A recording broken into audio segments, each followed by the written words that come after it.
जय हिंद दोस्तों, मैं किशन आप सबका स्वागत करता हूं। शुरू करते हैं आज के डिफेंस समाचारों को। चलिए बढ़ते हैं पहले डिफेंस अपडेट की तरफ।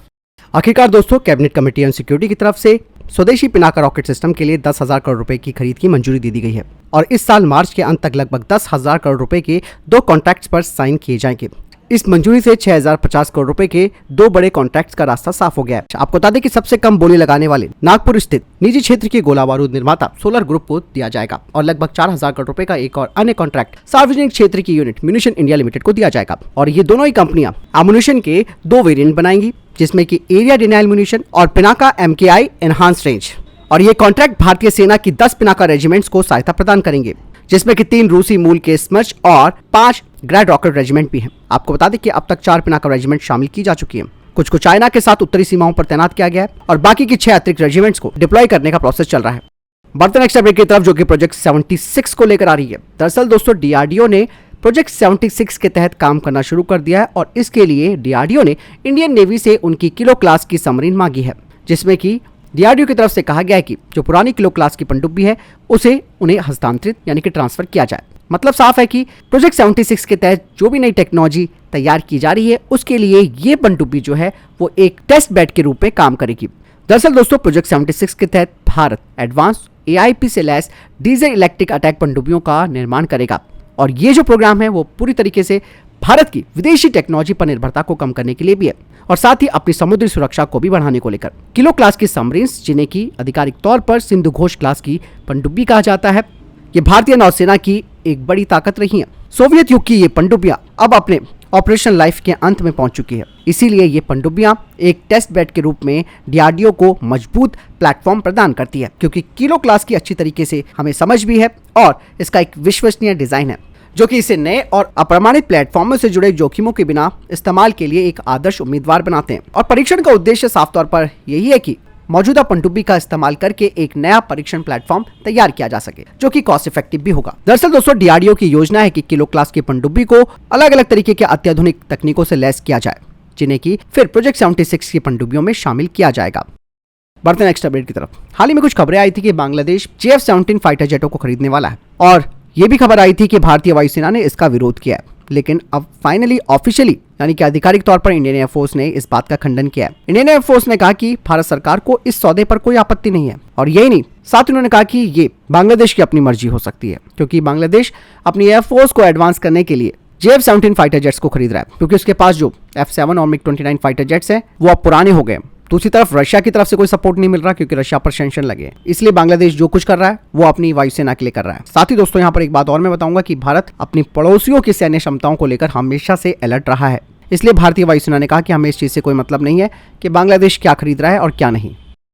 चलिए बढ़ते नेक्स्ट अपडेट की तरफ। दोस्तों, भारत ने आखिरकार एक ऐसा VHF रडार तैयार कर लिया है जो कि चाइना के स्टेल्थ फाइटर जेट्स को भी डिटेक्ट कर सकता है। आपको बता दें कि भारत इलेक्ट्रॉनिक्स लिमिटेड और LRD के द्वारा बनाया गया VHF रडार एक अत्याधुनिक रडार सिस्टम है, जिसे कि आधिकारिक तौर पर आज लॉन्च किया गया है। स्टेल्थ टेक्नोलॉजी का मुकाबला करने के लिए इसे स्पेशली डिजाइन किया गया है। आपको बता दें कि ये radar system advance surveillance feature से लैस है, जिसमें कि स्टीयरिंग क्षमता भी शामिल है, जो कि लंबी दूरी पर स्टेल्थ टारगेट्स का पता लगा सकता है। मतलब साफ है कि चाइना का अगर J-35 या फिर J-20 भारतीय एयर स्पेस में घुसने की कोशिश करता है तो उसे पहले ही डिटेक्ट कर लिया जाएगा। उसके बाद तो फिर आप समझते हैं फिर क्या किया जा सकता है इसके लिए। भले ही दोस्तों भारत के पास अभी 5th जनरेशन का फाइटर जेट नहीं है, लेकिन भारत अब इन फाइटर जेट्स को पहले से ही डिटेक्ट करने की तकनीक पर काम कर रहा है और उसमें अब सफलता भी मिल गई है। आपको बता दें कि एक लाइव इवेंट के दौरान इस रडार सिस्टम की क्षमताओं का प्रदर्शन भी किया गया, जिसमें कि कम रडार क्रॉस सेक्शन के साथ लक्ष्यों का पता लगाने और ट्रैक करने की इसकी क्षमता का भी प्रदर्शन किया गया था। और ये रडार सिस्टम न केवल भारत के एयर डिफेंस नेटवर्क को बढ़ाता है, बल्कि देश को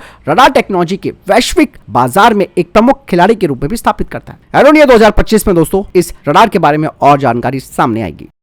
चलिए बढ़ते हैं नेक्स्ट अपडेट की तरफ। दोस्तों, new space research and technologies लगातार एक के बाद एक कई खुलासे कर रहा है। अब 2025 एरो इंडिया में वे लॉन्ग इंड्योरेंस हेलीकॉप्टर UAV को प्रदर्शित करने वाले हैं, जो कि एक टेल रोटर है। इसका स्लीक और एरोडायनेमिक शेप बेहतर उड़ान गतिशीलता का वादा करता है, जिससे कि ये UAV हवाई निगरानी और टोही में एक गेम चेंजर बन जाता है। और ये हेलीकॉप्टर UAV केवल अपने डिजाइन के बारे में अनोखा नहीं है, बल्कि इसमें एक sophisticated try sensor gimbal camera system लगा है, जो कि दिन और रात की निगरानी, थर्मल इमेजिंग और हाई रेजोल्यूशन फोटोग्राफी की क्षमताओं का सुझाव देता है। आपको बता दें कि यह सेटअप सीमा सुरक्षा, आपदा प्रबंधन और सैन्य खुफिया जानकारी एकत्रित करने की कई भूमिकाएं निभा सकता है।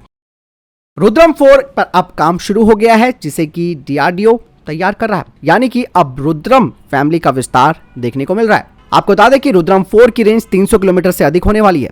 मतलब साफ है कि ये भी भारत का एक लंबी दूरी का स्टैंड ऑफ हथियार होगा।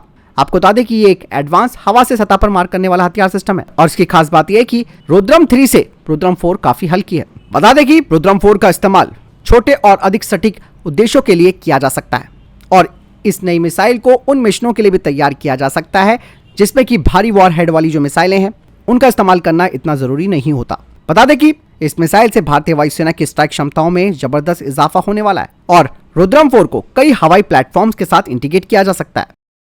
बढ़ते नेक्स्ट अपडेट की तरफ दोस्तों, garden rich ship builders and engineers limited ने एडवांस हथियारों और इलेक्ट्रॉनिक सिस्टम्स के संयुक्त विकास और सप्लाई के लिए messrs Apollo micro system limited के साथ एक MOU साइन किया है। बता दें कि इस MOU के तहत मौजूदा सिस्टम्स का आधुनिकीकरण भी किया जाएगा, उन्हें अपडेट भी किया जाएगा। एक बार फिर से रशियन Su-57 और अमेरिकी F-35 फाइटर जेट के बारे में अपडेट आ गई है। कहा जा रहा है कि अगले महीने एरो इंडिया में अब ये दोनों ही हिस्सा लेंगे। अभी तक खबर आ रही थी कि अमेरिका ने अपने F-35 फाइटर जेट को पीछे खींच लिया है, लेकिन अब अमेरिका और रशिया अपने 5वीं पीढ़ी के फाइटर जेट्स को एरो इंडिया के दौरान प्रदर्शित करेंगे। बढ़ते नेक्स्ट अपडेट की तरफ दोस्तों, हैदराबाद स्थित रेडॉन सिस्टम ने 6x3 wheel tube launch loitering munition को विकसित किया है।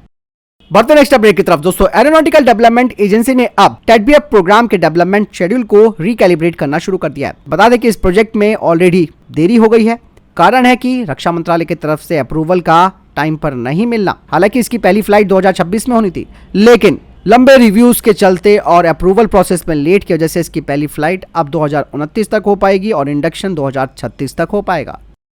बढ़ते नेक्स्ट अपडेट की तरफ, आधिकारिक तौर पर कहा जा रहा है कि 3800 करोड़ रुपए की जो ब्रह्मोस एक्सपोर्ट डील है वो जल्द ही इंडोनेशिया के साथ हो जाएगी। ये बात अब फाइनल स्टेज पर पहुंच चुकी है और एग्रीमेंट साइन होना बाकी है। बढ़ते नेक्स्ट अपडेट की तरफ, ट्रूप कंफर्ट लिमिटेड ने अपना पहला एक्सपोर्ट ऑर्डर डिस्पैच किया है, वो भी मिलिट्री यूनिफॉर्म का रिपब्लिक ऑफ सूडान आर्मी के लिए। बढ़ते नेक्स्ट अपडेट की तरफ दोस्तों, कोचिन शिपयार्ड लिमिटेड ने अपने 7वें anti submarine warfare shallow water craft का की लैंड सेरेमनी आयोजित की है, जो कि भारतीय नौसेना के लिए।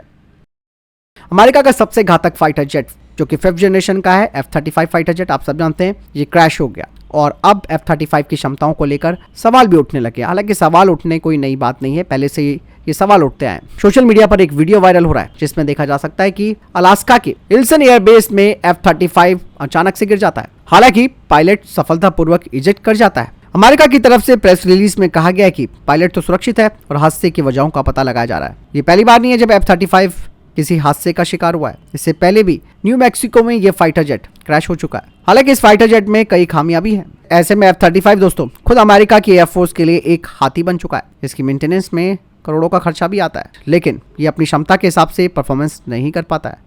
बढ़ते नेक्स्ट अपडेट की तरफ दोस्तों, ईरान ने अपना एक नया UCAF शाहिद 149 गाजा ऑपरेशनलाइज कर दिया है। इस ड्रोन की खास बात है कि ये 4000 किलोमीटर तक के टारगेट पर हमला कर सकता है। बता दें कि शाहिद 149 में एडवांस एवियोनिक्स सिस्टम लगाया गया है, जिसमें कि electro optical, infrared sensor, laser range finder, satellite communication antenna शामिल है। ये 500 किलोमीटर के अंदर सर्विलांस भी कर सकता है और यही नहीं, यह स्टेल्थ फाइटर जेट्स का पता लगा सकता है। इसका विंग स्पैन की अगर बात की जाए वो 21 मीटर का है। हथियार क्षमता है 500 किलोग्राम की, 25 घंटे तक उड़ सकता है। स्पीड है इसकी 215 किलोमीटर प्रति घंटा और अधिकतम ऊंचाई है 35,000 फीट। और कहा जा रहा है कि शाहिद 149 अमेरिका के MQ-9 रीपर का एक बड़ा जवाब है। बढ़ते नेक्स्ट अपडेट की तरफ, इस बार दोस्तों इसरो ने एक बड़ा इतिहास रचा है। इसरो ने JSLV F-15 रॉकेट के जरिए नेविगेशन सैटेलाइट NVS-02 को लॉन्च किया और इस लॉन्चिंग के साथ ही इसरो ने अपना शतक पूरा कर लिया है।